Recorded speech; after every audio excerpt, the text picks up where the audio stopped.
I am a minority, and that's the first time in my life really where I've experienced that, being a minority in a society where I've traditionally been a part of the majority. I film the stories of people from all walks of life to help us see the world through each other's eyes. I'm the one-man film crew and storyteller, Lance Latchman, and this is Cuecard. What are the hardest parts about being vegan? So the hardest parts about being vegan?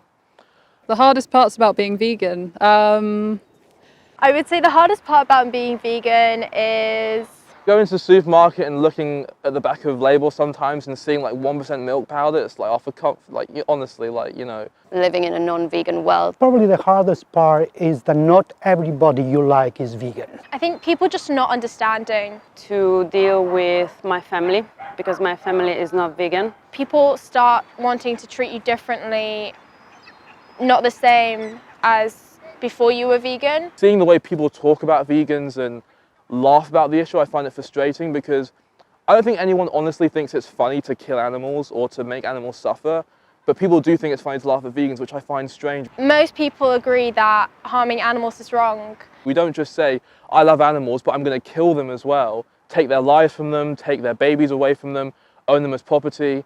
We simply just practice the same values that most other people have. Seeing the suffering and knowing that, yeah, people are just choosing not to see it and choosing to continue to support it, yeah, it's definitely difficult. People don't want to know what they're paying for.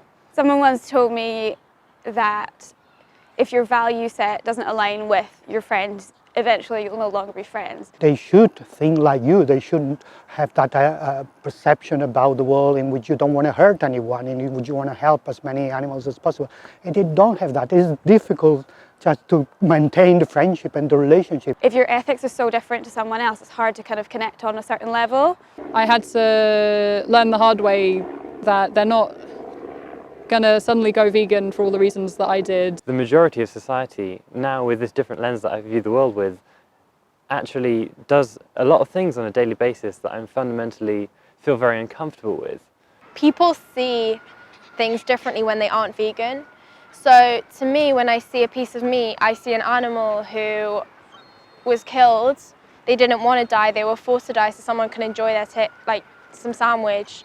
People talk about these animals, these beings that want to live as commodities. They treat them as property, and that they think that they can do anything they want to them, when in actual fact that shouldn't be the case. I can't just walk down like my street and go to the KFC, for example, and get like a bunch of vegan fried chicken.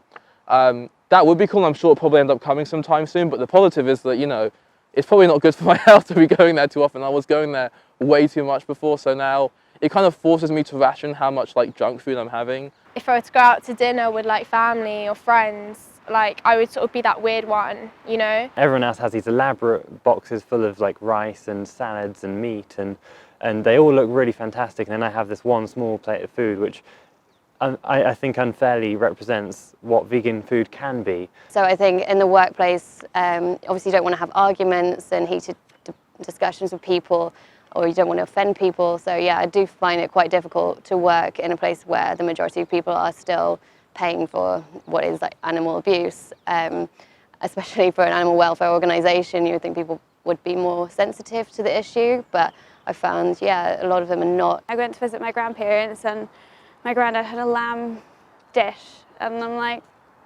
it's really hard to still maintain relationships, you know, with someone that I love, but also accept that I know the brutality that that's causing, and I disagree with that so much. It's really hard to like sit down with people that you love and have to, yeah, watch them eating body parts from animals that did not want to die. Like, yeah, it can get you down, but then surrounding yourself with other vegans and activists, yeah, definitely helps. I mean, I was a big defender of traditions, Italian traditions, with regards to food, but it's just unacceptable to keep traditions when you know they're wrong. So yes, I guess at the beginning it was hard to adapt the way I cook to a vegan, let's say, version. As more people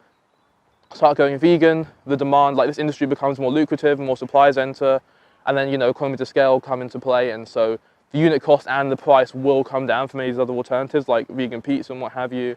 And so I do look forward to that, certainly. I think it's really important to consider the fact that your decisions are not just personal choices when there is a victim involved.